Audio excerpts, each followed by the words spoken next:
Good evening, guys. Welcome on today's live stream. Today's live stream will be the last episode for this project. Okay, so on the last live stream, we were able to populate the scene, create probably put up more details. We changed some of the we changed some of the trees we used, added more shrubs um to the plants and our grass as well, made some adjustments to that. So on today's live stream, I would like to um make a test render for us to know the stage we are, and then we'll know what else we have to do to um so that we can prepare the project for final rendering. Okay. So whenever I render, I don't render in JPEG. I either render in EXR format, open EXR format, or I render in TIFF format, TIFF format. Um, I learned that in a way those two formats hold more color information for your render. You get better quality rendering in those extension than probably rendering it straight in JPEG or as PNG.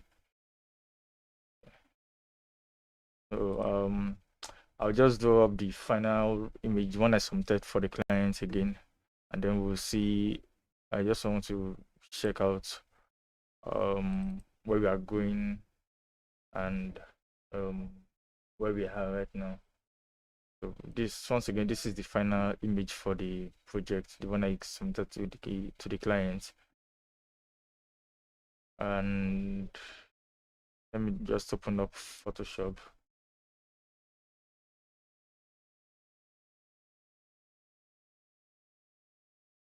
Hello, Itayo. Good evening. Thanks for joining this live stream. I really appreciate it.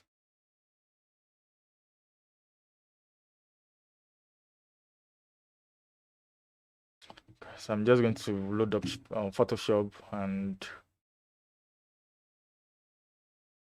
I'll start um in a way because I won't be rendering straight up. I already have the rendered image, and I just want to know the state of the image right now or of the project to know if there's anything else to be added before I start the post-production process.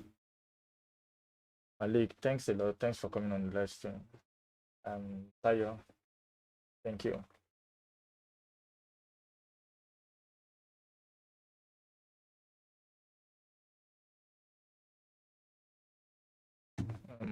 In Photoshop, just take a while to get started because 3ds Max is heavy and then Photoshop is heavy on its own as well. So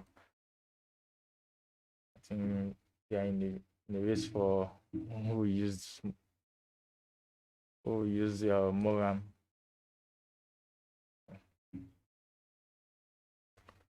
It's just loading up. Okay. Mm,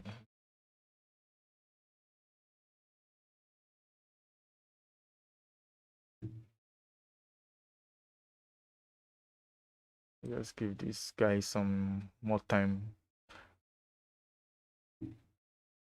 And I think the last time too on the last live stream I showed how to do motion blurs. If you need to have motion blurs in your render, any object at all, how to go about it. In case you don't know how to do that, always you can always check the last video. Okay, Tayo, I I rarely use HDRI. I rarely use HDRI. Most of the time I use Corona Sun and Sky. But then whenever I make use of Corona Sun and Sky, sometimes I probably put in an image in the background in 3ds Max. I do that sometimes. But on the for this project, since in a way, I don't know if you check this vendor, you see that I have a kind of cityscape behind. um I it will give me yard time probably blending the sky image I have and the city, then now using it in the vendor. So that's the reason why for this project I decided to put the background in post processing. But there have been some other projects I've done that I used an image in the background straight up.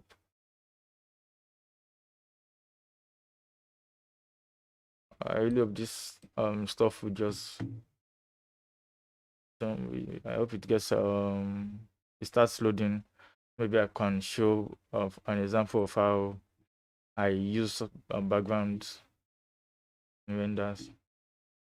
Okay, it's coming up.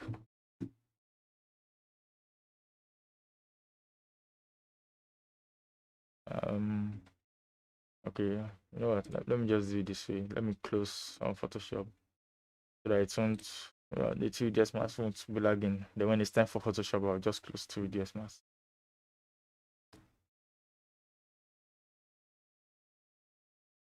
Okay, so let's say I have this image. Let me look for an image of let me look for a city background. I think I have one or two here. Okay, let's see. Let's say I want to make use of this image. This one. I want to have it in the background of my render. And yeah, that's one of the things too. Whenever you do this, it might not you won't have as much control as you would have in Photoshop if you put in the background in render. Sometimes I've made use of backgrounds in render and it's worked well. But then there are sometimes that it won't and you will have to still tweak and stuff. So why should you go through the trouble of positioning the background in render when you can just draw that in Photoshop?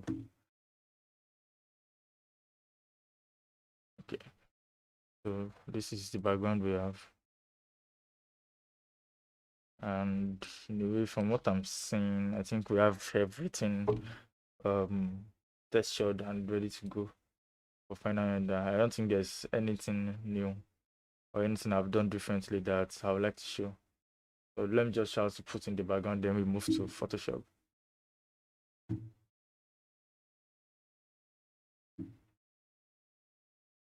Okay. So this is the background I am thinking of using. Probably I could find a more suitable one. Let me see.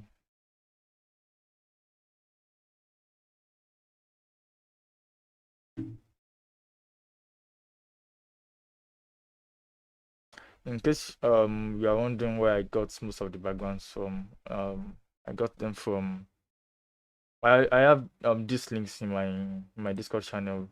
Well, I'll just point them out again. Pezzles.com.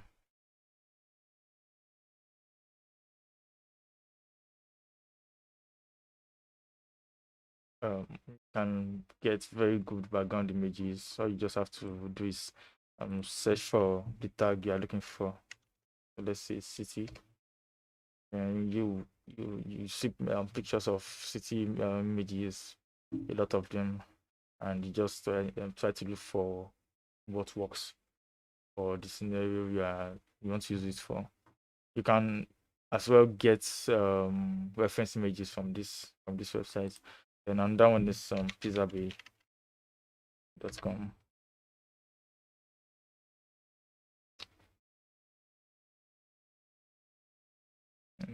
Yeah, off from free images you can search and get, and this is not even limited to Archviz artists. People make probably UI UX. You need images for advertisement purposes and stuff. I think most of the images here you can see they are royalty free stock images. you can use them in your project without having any fear of I don't know, maybe um licensing issues or something. Then another one is on splash.com. I recently found this one out as well. So can work with all this.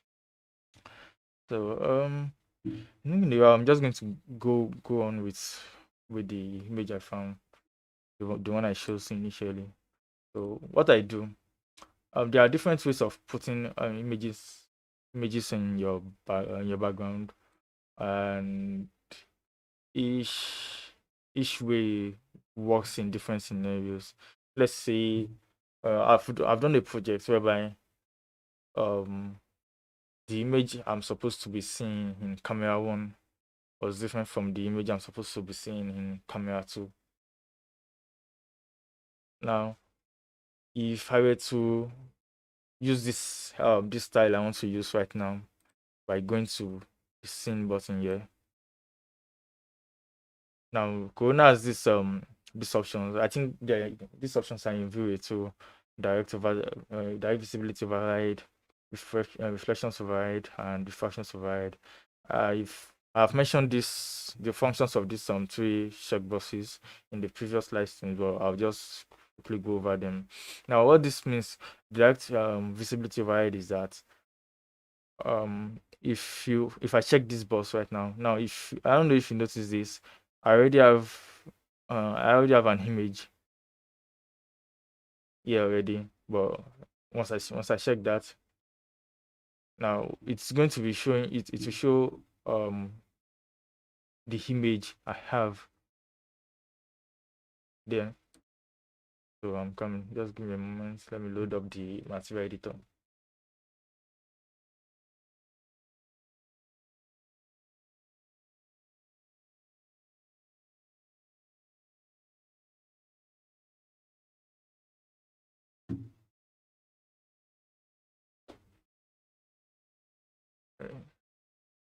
Okay, cool. There's the material editor. So let me just drag this. Yes, this is the image.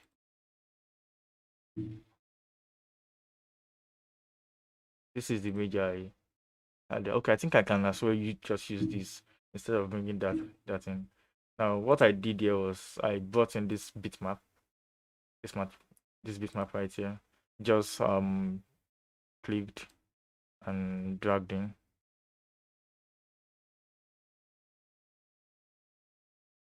That was what I did. Then, because I want to make adjustments to the bitmap, I won't place this bitmap straight up in this slot. No, instead of doing that, I attach it to a corona correct material. Now, this corona correct material works like it's going to give you options to desaturate or saturate your images, increase exposure, contrast, gamma, and all those stuff. It has those options. When I click it, this is what I mean.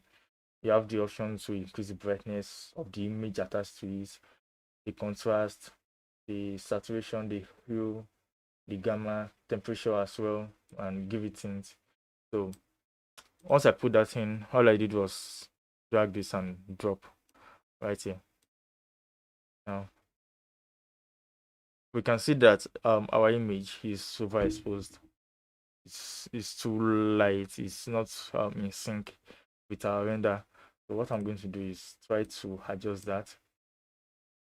So I'll try to reduce the exposure first.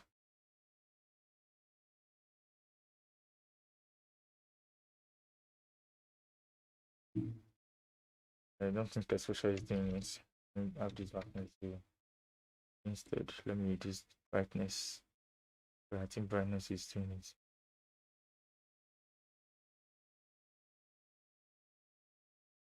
Okay. In a way, I think the brightness is okay now, but then we have this tint. Our background is looking more, how do I put it? It's looking a bit more greenish. So we want to adjust that. So I think we have to move the hue slider. try to give it some color correction.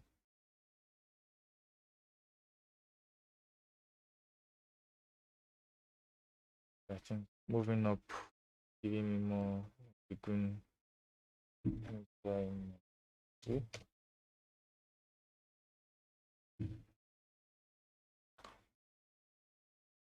Well, good. It's not answering me. I have no idea why it's not working. Um, once since it's just going to mess everything up. Since it's just going to mess everything.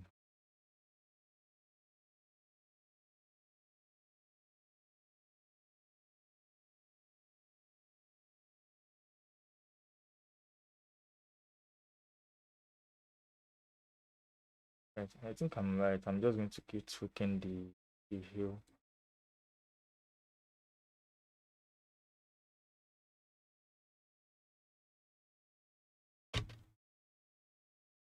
Okay, cool. So by tweaking the now we have that image looking um it has this blue tint right now. Our sky is looking blue, which in the way is in sync with what we want with the background. So I think I can still make some adjustments to the gamma.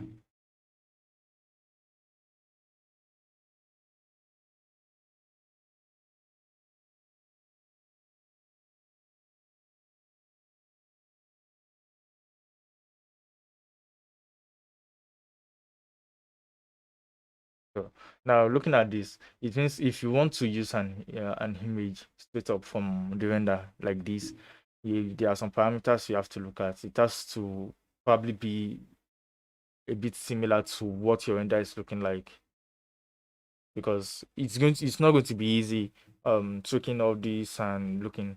So I think that's the reason why I just decided, okay, instead of going through this, let me just do make the let me just put the background in Photoshop.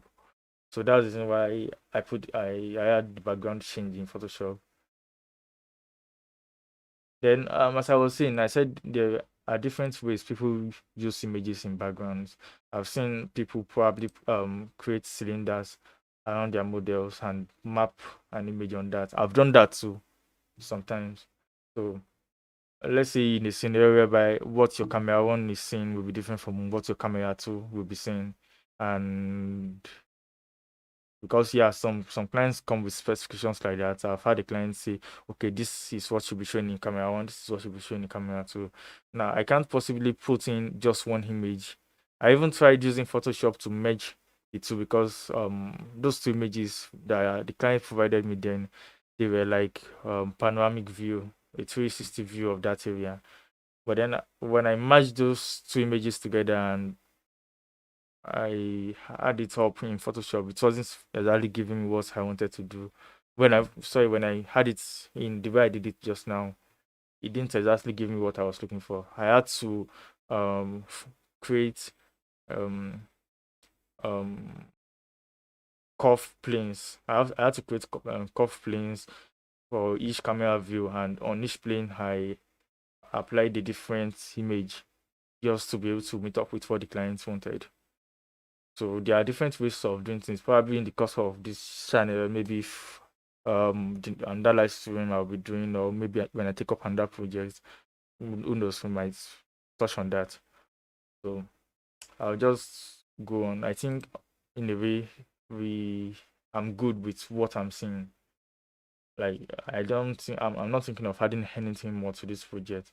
So I would probably press the render button right now. But before I press the render button, there are things called render elements, and there are some things I have to put in place before I can prepare this image for final render. If you use um Corona render does not have many render settings you have to tweak. All those light cache, um light sample, massives, the view users, you know what I'm talking about. Corona does not have all that. All you just need to do is set up your pass limit. and your noise level limits. If you are going to be using a render farm, I use render farm for my renders, especially when I need my system, I need my to work on my laptop. I need to use it for other things. I I use render farms. The one I use frequently is Rebels farm. Then I have account with another render farm, garage farm as well. I use them interchangeably. So to set up your render, your image for final render, you have to put in the pass limit. So I usually use 100 to 120 passes, and I set the noise level limit to 3. The way it works, let's say for example, when you start rendering, if your noise level limit is at 3%, and let's say during the course of the render, and let's say for example your noise level limit is 3%, and the pass limit here is 120 passes. Now, let's say on the 60th pass, the noise level limit is around 2% around there, or it got to 3%. The render is going to stop and the noise, because it does not need to calculate or make other passes, since the noise level limit is reached. And this could work in a good way and in a bad way as well. Let's say for example you are putting your pass limit at 120, and okay, I think um if you have your pass limit up here and you have your noise level limit, let's say for example it got to the moment where, let's say your pass limit is 120 as before, your next level limit is 3%. But on the 120th pass, your noise level has not gotten to 3% yet. The render will still stop because the pass limit is already there. So you just have to, in a way, maybe during the course of when you render and stuff, in a way you know that okay, this kind of image, this number of passes should be okay for it. This number of noise level limit should be okay for it. In a way, you just know. So like I said, Corona doesn't have settings to tweak. You don't have to touch many of the settings here. The default is just perfect. I see the part is in USD cache. You don't need to touch anything on all this. Even the camera view, since this you've already set it under the post. Most of the parameters here you've already set them here. You don't need to touch anything here as well. So the next thing you want to do is to set up your output size, your resolution. So you set the output size here, and then you create this you click on this place here, files. I'm talking if you are using a render farm. If you are using a render farm, so you need to do that. Press that button, the files there, and and name it, and um use the extension, the file extension you want to use. I'm using .tif here. So I think what else then? Okay, yes, render elements. Now for render elements, different render elements have what they are used for. They all have their own uses. Like the ones I use the most is the C text map. This will help you get that extra detail, those extra when you render, maybe 2 points are meeting, 2 lines are meeting at a point, and there should be a shadow at that point of intersection. But because probably in your render you're not seeing much of that, but you want to get you want to get that ambient occlusion. They call it ambient occlusion. You want to get it there instead of this is what the C-text map is for. Then probably if you need your bloom and glare layer elements, you can activate this. But I usually use the C masking wire color, the C-text map. And for this project, I think I rendered out the Z depth as well. Now the way the Z depth works is you can use Z depth for two purposes. As far as I know, it can be used for two purposes. You can use it to add fog to your renders, and you can also use them for your depth of field effect. If you don't want to add depth of field in your render, you want to do it in post-production, you will need the Z depth. Now, okay, I'm just going to show quickly how to set up the Z depth and how to set up the text map. This wire color does not, you don't need any setup for this. It's just good to go. All you just need to do is select it and set it and just press OK. It's good to go. But for the Z depth, the text map, you need to make some settings for it, and I'm just going to show that right now. So I'm selecting this tree and I'm clicking OK. Now for the C text map, you need to put an halo map, an ambient occlusion map there. So what you do is go to your material editor under the maps, then Corona Halo. I think with Vue it is just I think it's Vue extra text. Is it Vue extra text? It's been long I used Vue though. Or if you research around, it's just going to be the same procedure. So once you like that, you don't need to tweak any settings. Yeah. Just go to mass distance. I usually use the value of 8. Well, because this project is a large project, so I could increase this because this value it works with distance, and the scale of this project is huge. 10 millimeter will just be very small. So that I normally use 8, but because it's a very big project, I increase this to 10. So when you're done setting up the mass distance, that's the only thing you are changing for the Corona Hero. You drag this and drop it in the map channel for that. Now for the Z depth, you need to set um the minimum value and the maximum value. Now for this, what this means is that um minimum value means the distance from the nearest object in your scene to your camera. That would be the minimum. Then the maximum would be the farthest object, the distance between your camera and the farthest object in the scene. So going to the top view, this is the top view right now, and this is the camera we're looking to. Now I'm going to try measure the distance from the camera to. Now the minimum distance is not set in stone. You may decide, okay, I can decide this line of trees should be my minimum distance. I can decide, okay, this is where I want my minimum distance to be. So it depends on what you are going for. I'm just going to measure the distance from this point. So I'm going to go to the tools, measure distance now from my camera to the line of trees. Okay.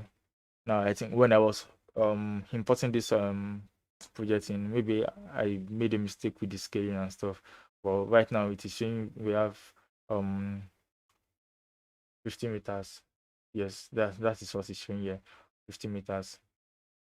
But logically, okay, it can't be that much. But I admit I made a mistake when importing the model into this space. Um so for your render elements, you put in the minimum distance. This is 50,000 meters, like we saw. Then let's measure another distance. Let's see these rows of buildings here at the maximum distance. Measure that as well. And this one is saying 429 meters. So I'll just put that in. Well,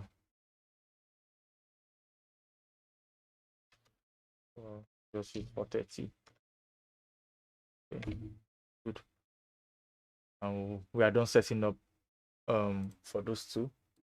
I'm just going to make a test on that so that you see what they look like.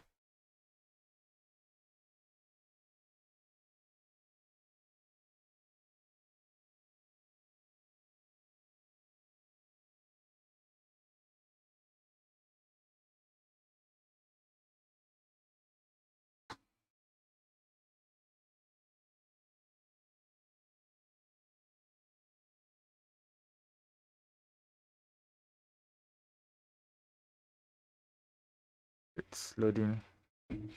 Takes forever to start.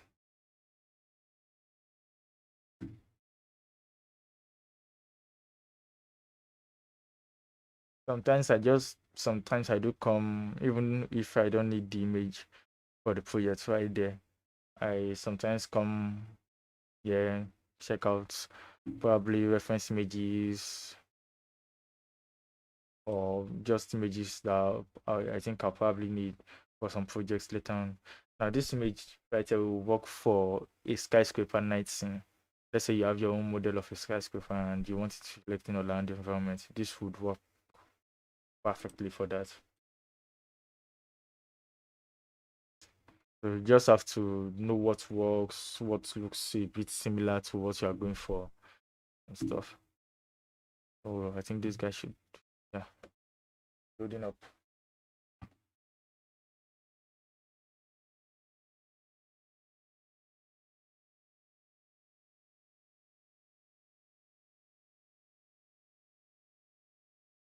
Let's just give it 2 minutes. Yep.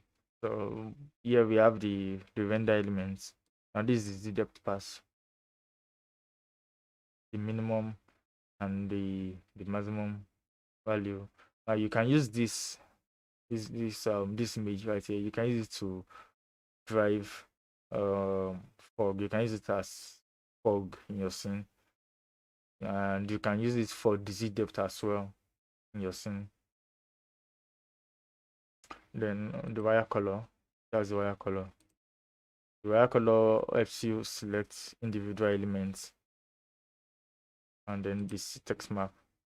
Now, as you can see, I said the the value, that value was just so small for a project of this scale because it's a very large. The scale of the project is very large, and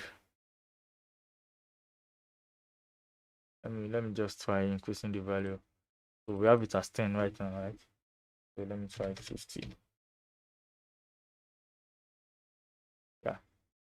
So now all those areas where you see where you're seeing the black there, those are places where objects intersect, where objects touch each other and stuff. Now, having this kind of image and using it in Photoshop will help you add more definition, add more detail to your project for your corners especially. So that is what that guy is for. So after setting up the render elements like that, and now one other thing I want to do in this project is, because I have decided to put in the background in Photoshop, that means I will need very clean edges when bringing it into Photoshop. It is very important to have clean edges so that let me show you what I mean. Now, if you have to check this, we are not seeing any white. I don't know if you've experienced that thing before, but whenever you want to put in a new background around the edges of your image, you have this white line, or sometimes it could be black, this white martin or white black martin. But then look at this, it is cleanly cut. We don't have like I did not have any issues with that. Before I knew of this trick, I used to have that issue of, okay, then I always try to get rid of the white background, of the white line that is always around the model, and it does not really work out for me. Maybe when I'm done with the 3ds mask file and um I have Photoshop open, I'll show a previous project whereby I didn't use this trick I'm about to show you, and it came out that way. I had issues replacing the background. So now to do that, if you want to have very clean backgrounds when you're bringing your image into Photoshop, what you need to do is um, do not have an image showing in your background. Don't have an image showing, even if it's your environment. You don't want to have it showing. So this is what I'm going to do. I'm going to uncheck this, and instead I'm going to set this render to have this black color as the background. Now, having this black color as the background does not affect my reflections. Does not affect my reflection because I'm not telling 3ds Max to replace my reflections with black. I'm just saying it should replace the background, the direct visibility where the environment should have been shown. I'm just telling to show it as black.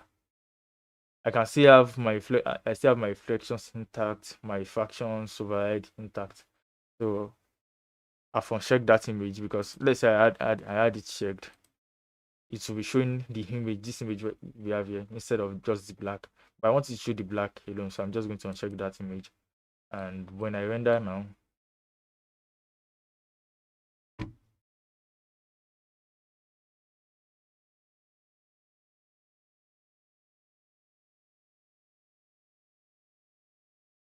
just give it some few minutes to get started.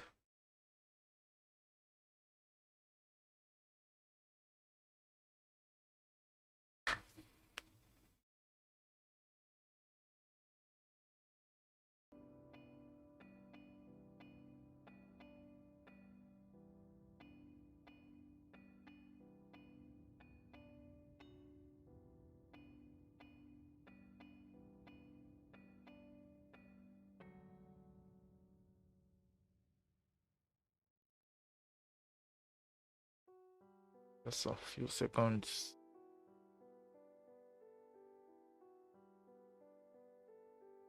Just have to make do with what we have. Patient with me, guys. Okay. Now this, you guys can see what we're having here. I just have the background as black, but my sun, my reflections are still intact. Now, when I render this image on the render farm, then on the render farm there, this was how I set it up. Now, this is not set in stone that every time you want to make renders, this is what you should do. I use this option of making the background black because one, I'm thinking of changing the background in Photoshop, and two, it's not like I'm using an image already. Let's say I was able to get a suitable image that works perfectly where I would want. Probably I won't.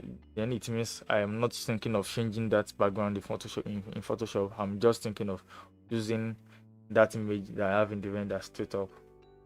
So you just have to look at what you want to go for and know what options to tick or untick, get what you want.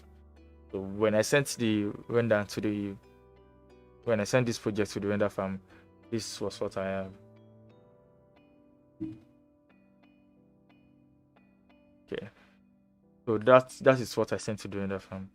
I will not be going into the whole render farm issue. It's complicated because whenever you want to send a project to the render farm, there are some errors. Maybe later on I could make a tutorial for that separately, uploading to the render farm, how to clear some of the errors that might come up and whatnot. That will come in under tutorial. So I think we are done with the 3ds Max file. So when I render this, I'm just going to load up Photoshop right now. Let me close the 3ds Max file.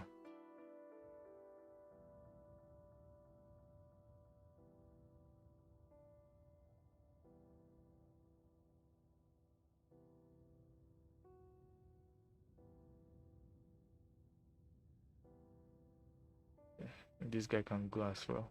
I do.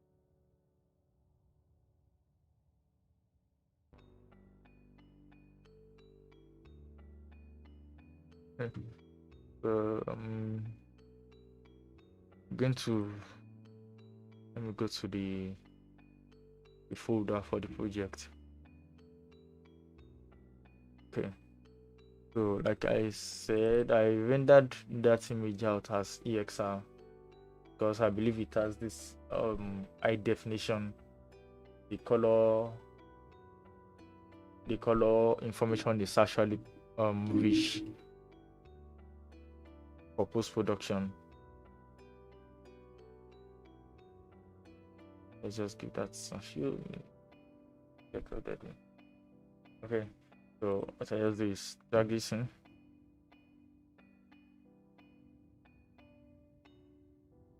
Photoshop is still loading. Yep, drag that in like that. Wait for it to load. Now it's going to bring up this option if I want to load if I want to load the alpha channel as transparency or as alpha channel. So what I need to do is to check it as transparency. Let's say I have an image I already put in render as background, and I don't want that image to be cut off by the alpha channel. I'll just check as alpha channel.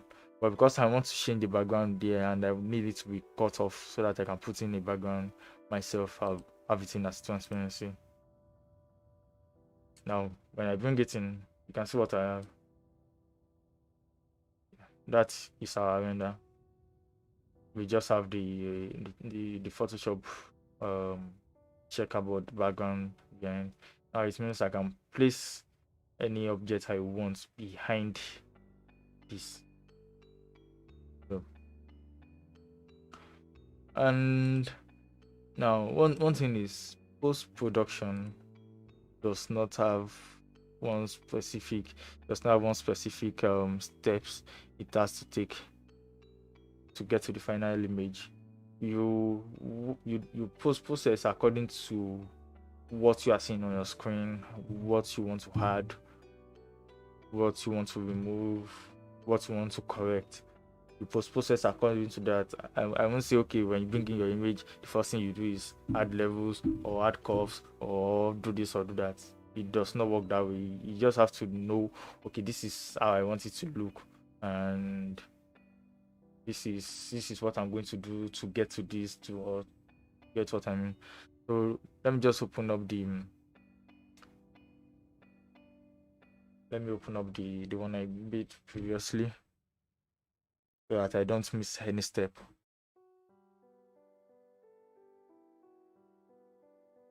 Okay, no, not this one. This is the second view.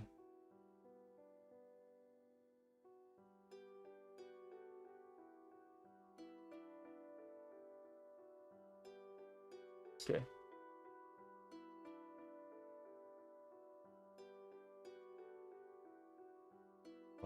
Let me just have it. Okay.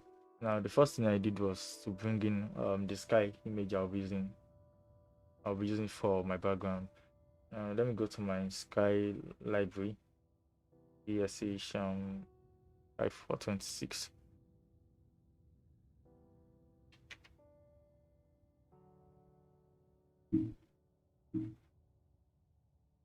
Okay. Yep. Here is the sky. Is all I did was take this, then drag it in, and go. Okay, so when I drop that in, this was what I had. So all I just need to do is move that image to the background here and scale this up.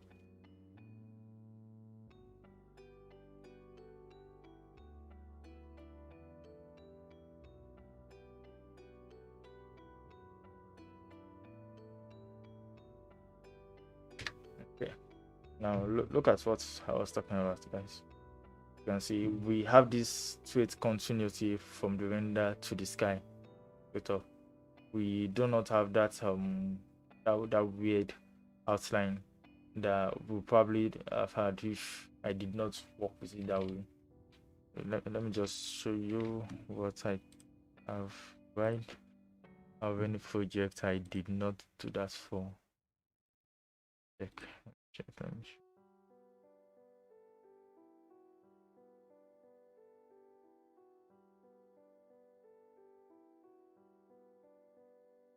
let me see if I did that for this guy. So I'll just use that to show you difference. So let me see as to let me see.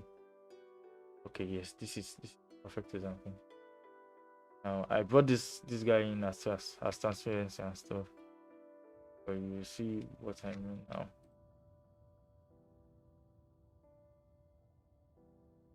So let's say I'm bringing this sky, the same sky, and I'm putting it in here as well. Yes, I'm putting this here. Try and cut out the.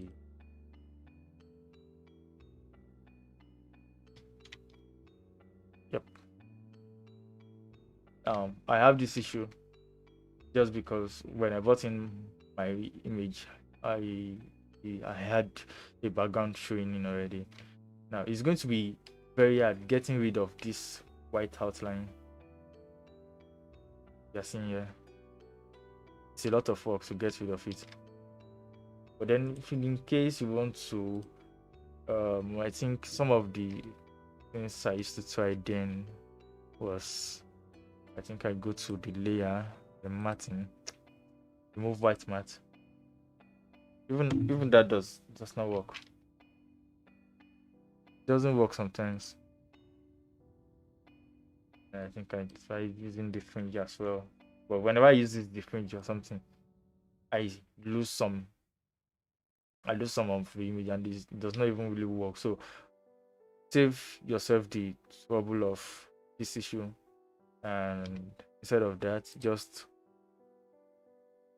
have your image loaded in, or in doing the render. Make sure it's a black background showing, so that you can have this very clean cut. Yeah. Now I can get started on probably color correcting the sky or something. Now for the sky, I don't really like the blue things I'm seeing here, but I like the one I'm seeing here. So I'm going to make some correction. So what I did was I added. Okay, one thing, whenever you bring in, or whenever you use the .exl file format into Photoshop, whenever you bring in a .exl file format in Photoshop, it will likely be in the 32-bit channel. Now, when it's in the 32-bit channel, there are some options that won't be available to you. Options such as the curves, the brightness, vibrance, color balance, and stuff. So to get all these options back, you have to go to the mode and change this to 16-bit channel, and you select it as don't merge. So we have all this back. So what I want to do now is I'm going to put a hue and saturation layer on that. I'm going to saturate this guy right there. Now, in a way, looking at this now, in a way, I'm a bit happy with what I'm seeing down here. But I already have this upper part saturated. So what I'm going to do now is this white background, this white object we are seeing here is the, what do I call it? Should I say is the masking feature for this adjustment layer. This is the adjustment layer. So now whenever you see this white, sometimes it can be black, depends. Whenever you see this box next to a project, it means you can use it to hide and unhide the element they are attached to. Let's say, for example, now some part of this guy, I don't want some part of this guy. This is the button to add this feature in case you need it. Let's say I'm selecting this. Now once you click, now look at this. This is the object itself. Then this is the layer mask. Yeah, that's the name, layer mask. Now immediately click the layer mask, your color options turn to black or white. Sorry, turn to black and white. Now it means when you now select the brush tool, black hides, white reveals. So let's say instead of using the eraser tool, this is just another way of working non-destructively whenever you're post-processing. maybe you want to clean up some area, and then you start using the eraser tool. When I use the eraser tool, uh, let's say you've worked so far and you need to get some part of that back, it's going to be hard because Photoshop has a select number of undo you can do, you can make undo steps you can make. So what you need to do, instead of using the eraser tool to erase off totally, next time you use the layer mask. Well, now once you select this brush, then one thing you have to take note of too is the opacity of that brush. Now at 100% opacity, if I clean up, that area will be cleaned off totally.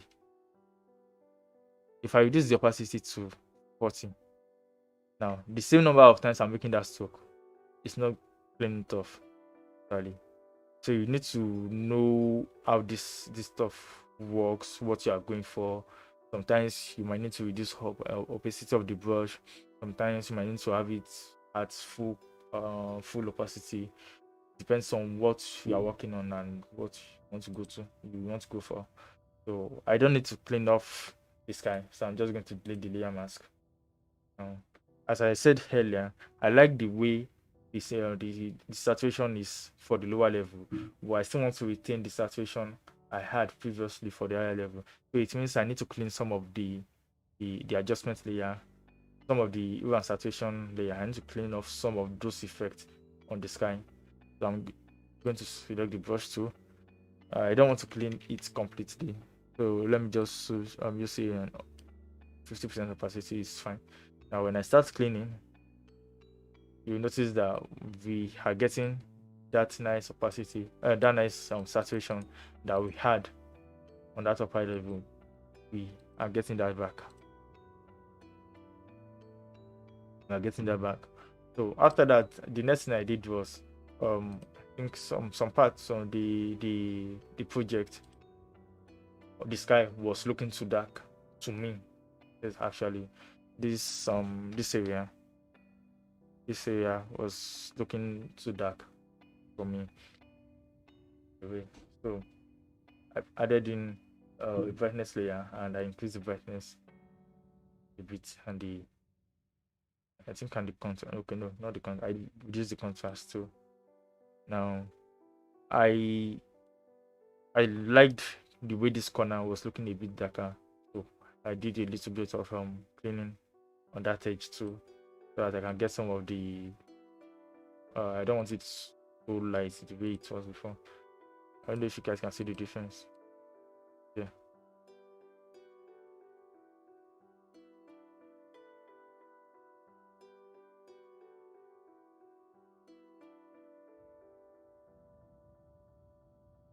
I hope you guys can see that.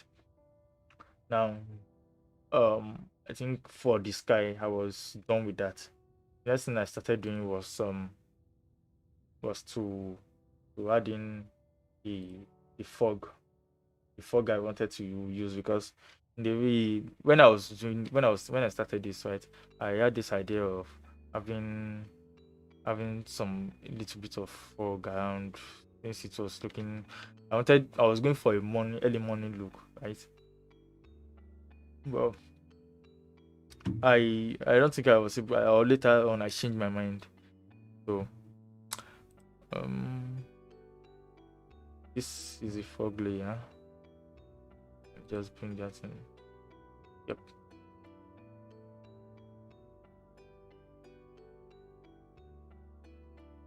Okay, no, not here.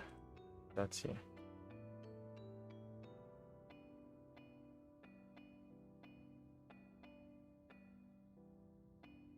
I have no idea why it's not scaling automatically. Let me just scale that. Okay. Now this is what I did with the fog when I did the layers then. Now, one thing I'll have to point out is, if you want to tweak the distance of the fog, if you want to tweak where the fog is showing up or something, let's say, for example, we have our foreground looking dark and our background looking white. Great.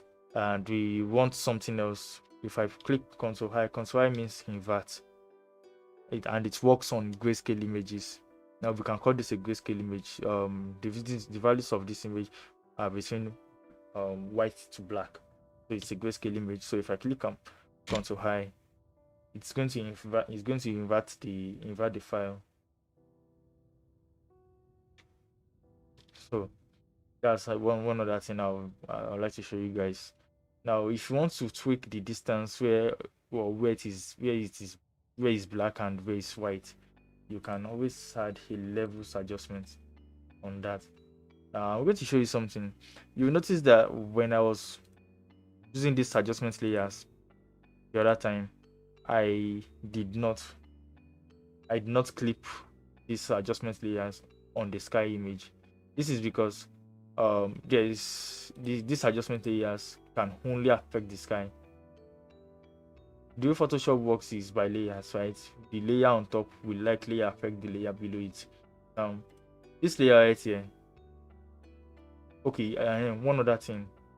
The blending mode for the Z depth is you can use soft light. You just have to tweak until you get what it is that you are going for.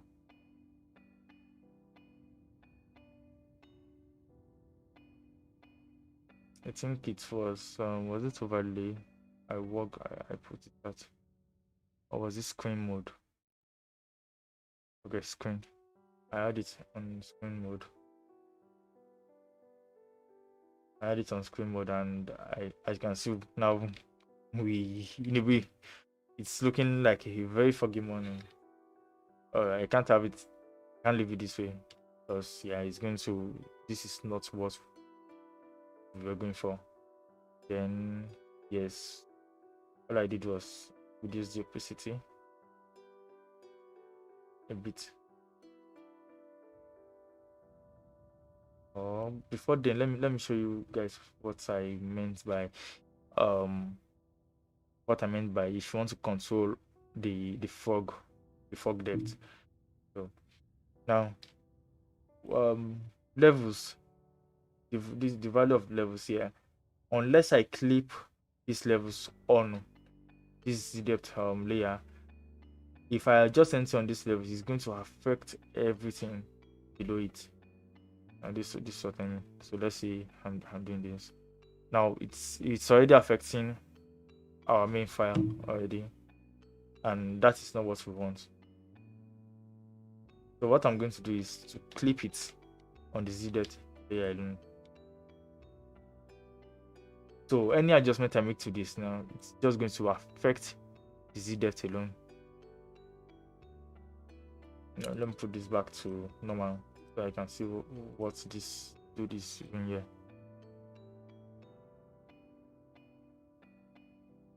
Okay. Now I use this to send the fog back. Now that fog is not going to affect the trees at all. If that is what I had in mind, it won't affect the trees at all. It will only start affecting from that area right there that we are visiting.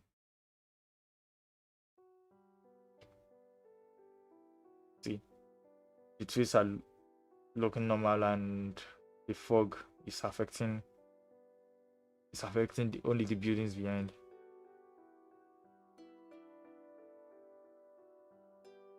So the same thing if, let's say, I'm advancing this, to create fog on my foreground alone, and leave it.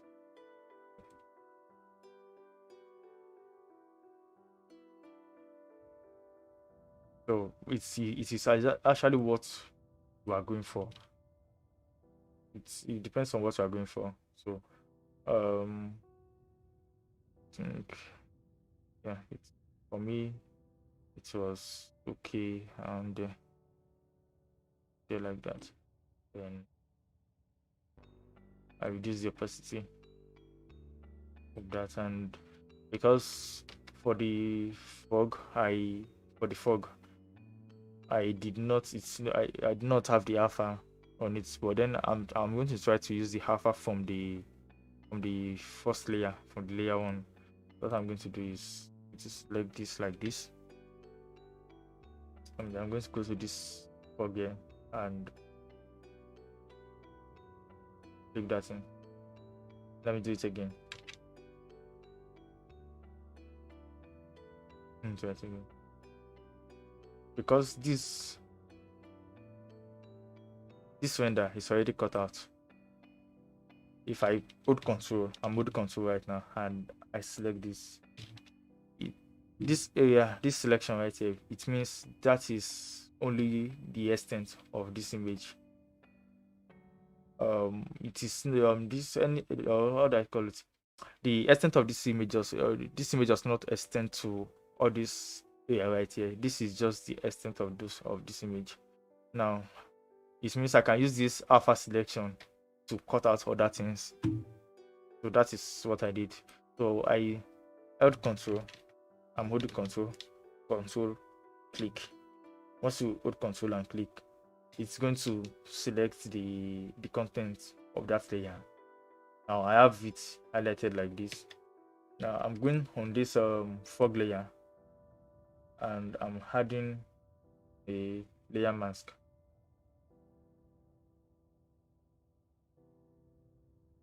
I'm adding a layer mask.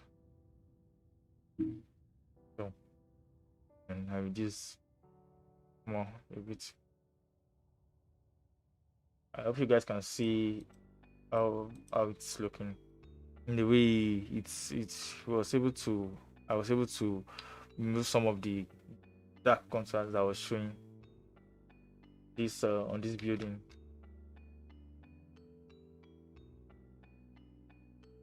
I don't know if you guys can see. Now, if I still want to clean, because this building is the main focus, right? I can use that fog to make this these two buildings, or these buildings around it. I can use the fog I can use this Z depth to make those these buildings look less reduce the contrast on these buildings, while I still have my main building looking having much contrast. Let me put it that way. So I'm just going to click the layer mask, take my brush tool, have opacity at 50. It's not like I want to have it off completely, and I can clean up like this.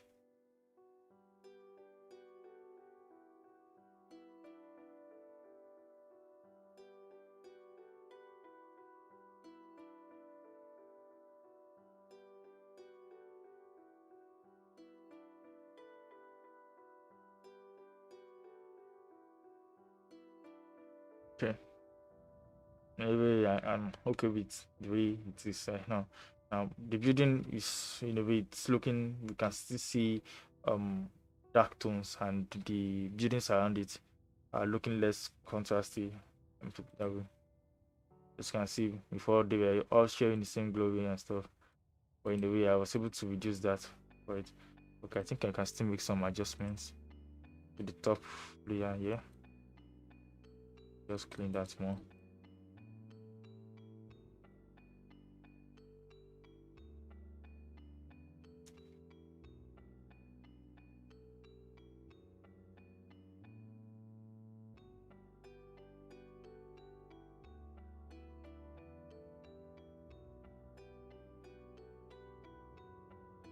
Tosin, thanks for coming on the live stream.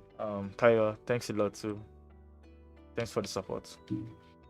So that is what I did for the Z depth.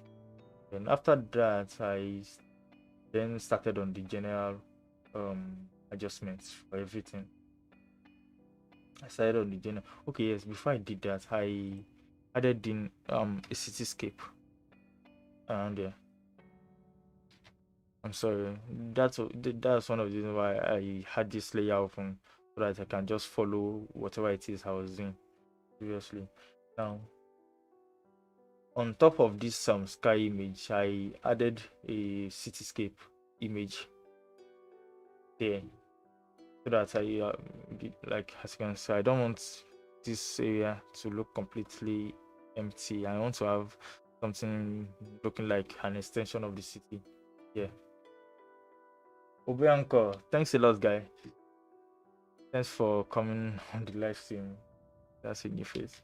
Thanks a lot. So I'm going to open this. I have this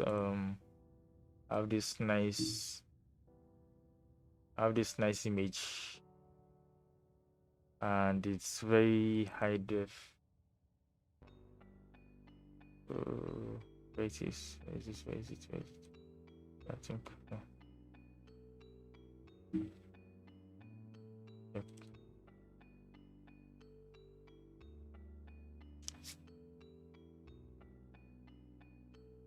Now this image, it's a very high definition image I was able to get online. Let me show you guys the resolution of this image. See what I'm talking about. It's very high definition. Okay, the resolution is 12,000 by 5,000 pixels, and the size is around 10 MB. So I'm just going to bring this in. Photoshop, drag it in like that.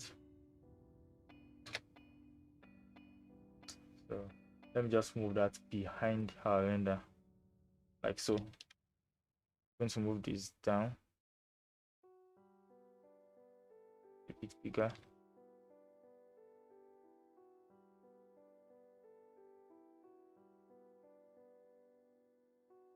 Just going to use that to show continuity. It's not really, how do I put it? It's not really a very visible stuff like that, but it's going to help with the realism. Instead of just having the background all white till infinity like that, you can have some buildings nice and stuff.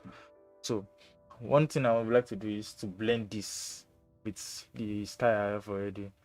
So I'm, like I said before, I won't be using the eraser tool because I want to be able to work constructively. I might need to change something later on. So instead of using the eraser tool, I'm going to create a layer mask. Use the same brush tool, but this time around I'm going to have it at 100%. Since I'm trying to get it off, I'm going to start cleaning off.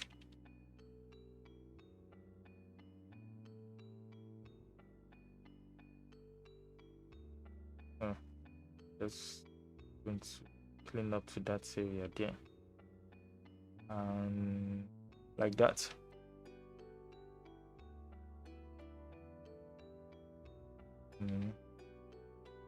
You'll have to clean some other parts. Now, one thing it was, I added a brightness and contrast layer on top. I don't know if you guys notice it. This one has this, there's a tint of blue here. It's different from what we have this guy. Now most people won't see it, but then of course we cannot agree. There are some people with eagle eyes to figure it out, so we need to make some adjustment to that. I added in a brightness and contrast layer. Now, like I said earlier, I'm going to clip this. Now this is what I'm going to clip is that if I do not clip this brightness and contrast layer on this image like this, whatever correction I make to this is going to affect the sky image behind that. Now if I increase this brightness, you can see it's already affecting the sky image that we have behind that, and we don't want that. So you are going to hold the hot key, and place your mouse in between the layers you want to clip. Make sure the layer you want to clip on the other one is above. So I'm just going to hold this. I'm holding that right now. I have my mouse in between the brightness and the brightness layer and the image. So once I click that, now I have it clipped. Once it shows this icon, yeah, it means it is clipped on this layer. Now whatever adjustment I make to this will only affect this building here. It won't affect the sky image I have in the background. I really hope that is clear. So you can see it's only affecting that guy now. So I think in the way we fix that, we are not having, you see, if you guys are noticing this exciting, just keep your eyes there. See? Now we have that soft. And after that, I just started putting in general just started putting in general adjustment layers. I had the brightness layer on it. Now, what the brightness layer I added was not to brighten the whole image. It was just the contrast function I was using. I gave it a bit more contrast. Yeah, give it a bit more contrast there. So then what other thing? Yeah, brightness layer. Then I use this option here, this selective color. I'm going to show you the function of the selective color right now. So selective color. Now, by selective color, it means you can use this to color correct some selective colors in your scene. Let's say, for example, my greens are not looking the way I want my greens to look like. I can use that selective color to tweak it. Let's say I want my grass to look more like yellow, to look more old. Sorry, to look older. Jeez, to look older. I'm going to go to greens. Now I'll increase the yellows on that. You just tweak. I hope you guys are seeing the difference. Just keep your eyes on the grass here.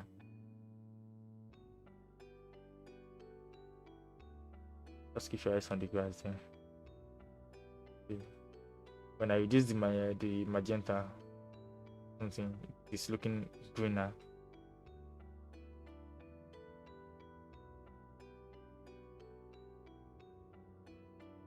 So, I mean, think okay, like this. Let me see what will happen. Okay, see.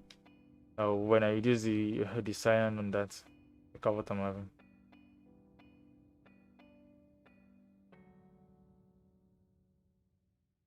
So that's just another way to tweak your images. Now you can use it for other colors as well. Let's say I have red. I believe this brown color, this copper color we have here is closer to red. So let's say I have my reds here, and are you guys seeing what I'm saying? Let me just zoom in.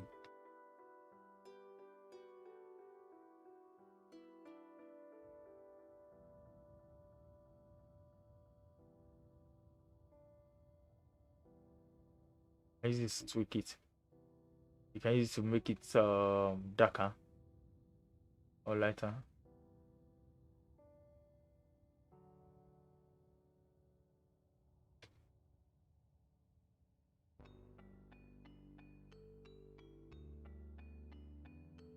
Those are just things you can do. Now you have to be careful. When I said this is closer to red and I started tweaking, I have to keep in mind that some other objects in the scene might actually share that red color. Like when I was adjusting this, the magenta in this yellow leaves, I was reducing it. Okay, it's looking greener. So you just have to be careful with the way you use this function. You have to be careful with the way you use this function option.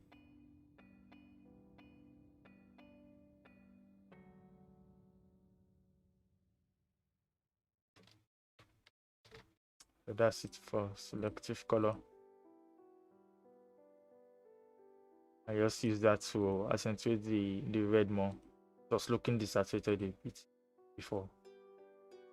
Now these things might look like little adjustments, but they're actually what drives the whole stuff at the end. They're actually what drives the whole stuff at the end. It just helps you achieve the full vision of the project. And after that, I think I added in a bit more level.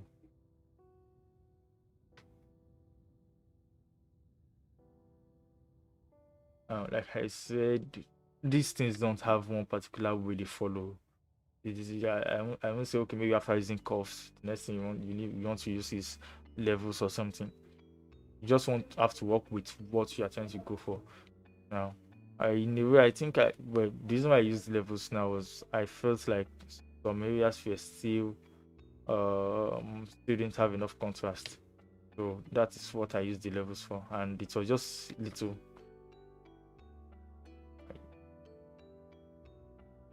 I hope you guys can see how overdoing it can.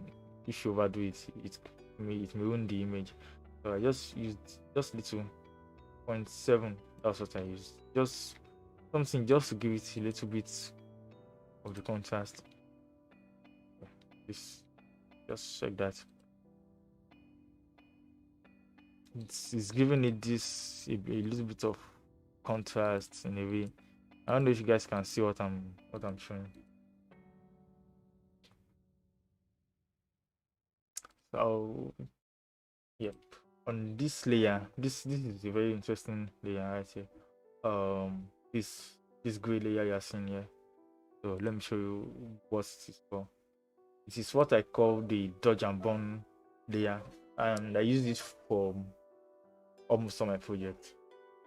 Now, on the last live stream, I talked about the dodge and burn tool, which is used by photographers mostly to retouch models, especially portrait pictures, whereby maybe they want to make portrait pictures and they want to have.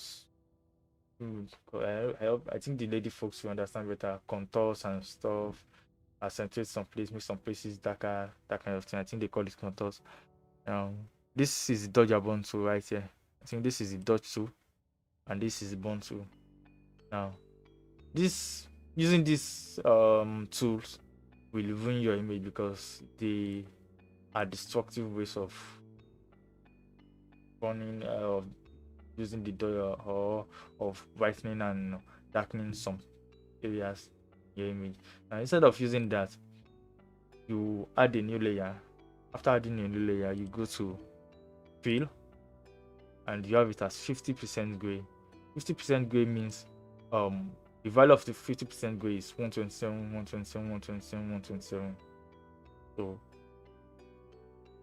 now when you add that in, I'm going to change the blending mode of this to overlay. Now it means it is totally neutral. That's why it is 50% gray. Now when you put it in overlay mode, it won't straight up, it won't make any change to your image. I don't know if you guys understand. Let me just zoom in. Now, having this layer on or off does not have any effect on your layer. Nothing is changing.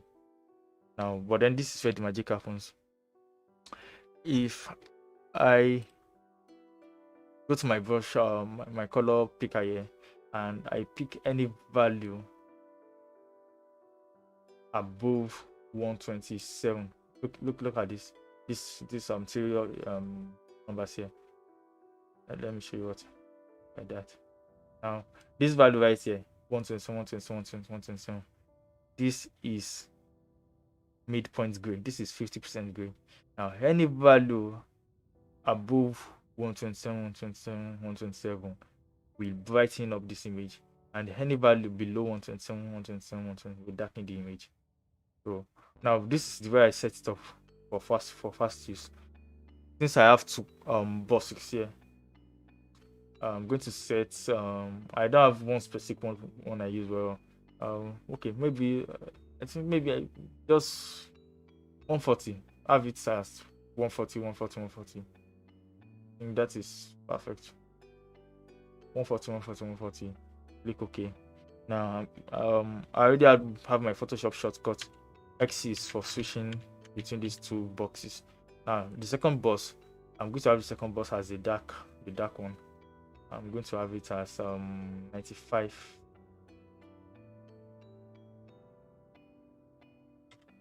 95, 95. Okay, so now I have the lighter gray and the darker gray like that. So let's say I want to darken some areas on this image. Now I'm going to take my brush tool, right? I would advise don't have your opacity as 100%. Have it maybe 60.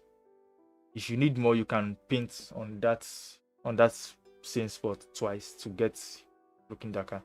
Now look at where the magic happens. On that same gray layer, when I click, see, I'm darkening that area right there. If I want to brighten up any area, okay, I'm brightening up that area. So let's see. I want to darken up this area like this. Okay.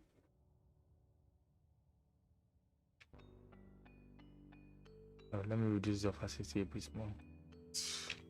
Getting it too dark.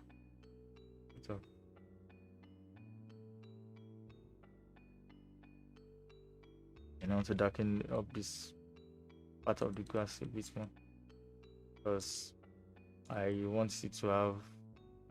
I want this illusion of okay, it is darker towards the camera and lighter far away from the camera. I'm changing to the brighter gray now.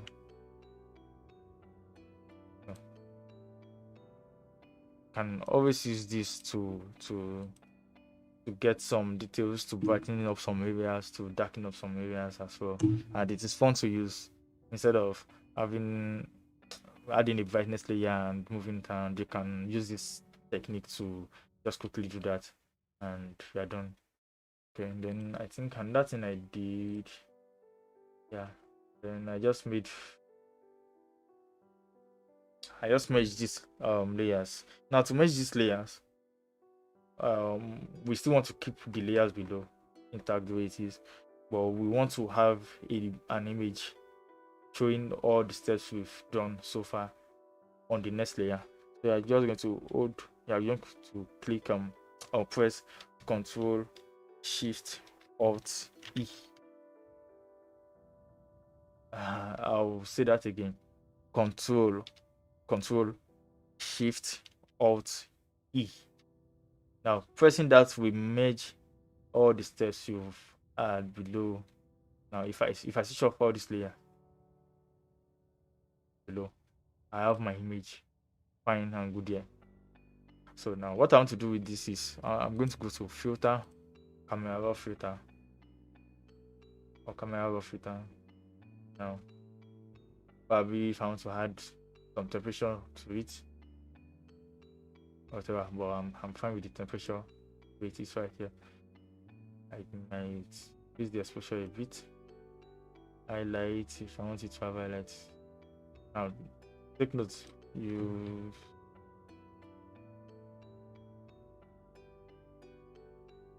this is what I hope you guys can see what the highlight slider is doing. It's going to make it it's going to make it there's a word some clients use. It's going to bring it out more. It's going to make it pop. Yes. A bit more.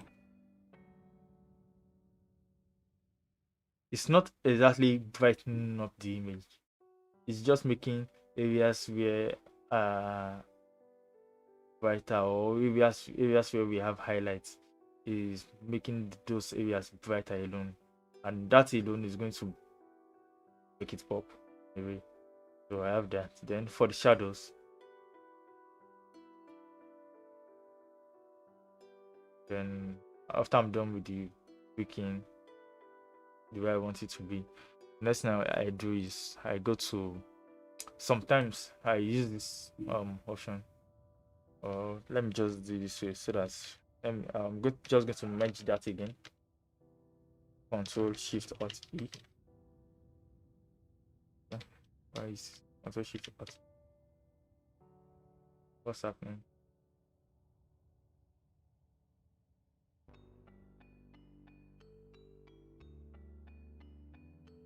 this guy is back. That's what she starts. Okay. Then lens correction.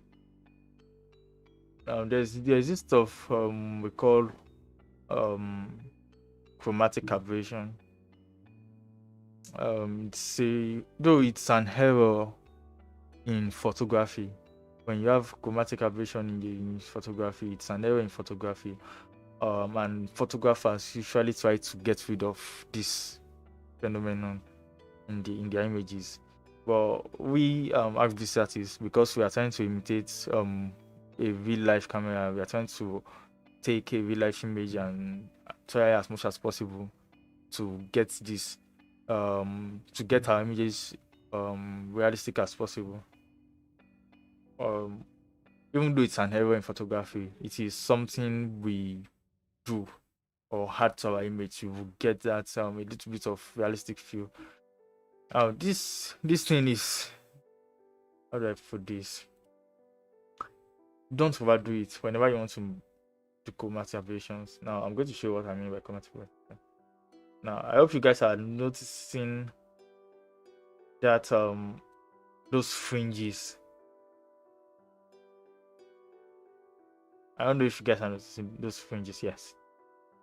Now I've overdone it. So don't overdo it. And I don't have one specific place where you have to slide it. So I'm just doing it. I'm just moving the sliders to whatever direction I like. It's a very subtle something, but it's in a way it adds to the realism of the image. Honestly, it does. So after adding that, then good old vignetting. Now for this as well, don't overdo it.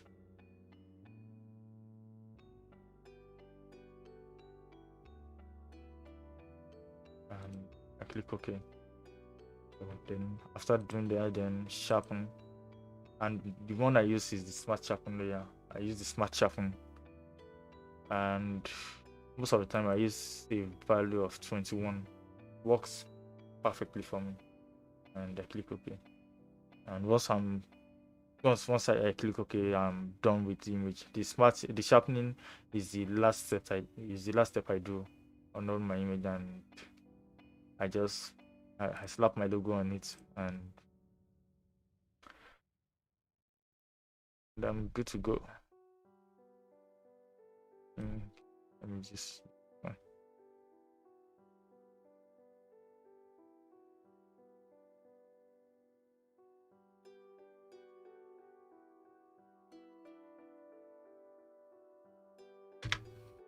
and like that brings us to the end of this project. I really had fun doing this project. I must admit I've never done a city scene or skyscrapers. I've never done this sort of job before, and for me it was a challenge. Trying to get it to look good and thinking of other things to add and stuff. So it was really fun for me working on this project, and I'm happy that I'm able to share the process with you guys. I'm really glad I was able to, and this is the end of the project officially. So for the next live stream, I'll starting on a new project. I've not decided which yet, and if you are on my Discord or you have me on WhatsApp, you can always let me know if if you want us to do targeted tutorials. By targeted tutorials, I mean if probably you want us to work more on making materials, or you want me to show you how to lighting, at least to the best of my knowledge, how to get the realistic lighting, and probably texturing, or even if it's probably trying to understand the whole slate material editor, or what each node is for, what they do, you can always let me know. And the next live stream will be on Saturday. So before then, please just let me know your thoughts. So guys, thanks a lot for being with me through this journey. Bye.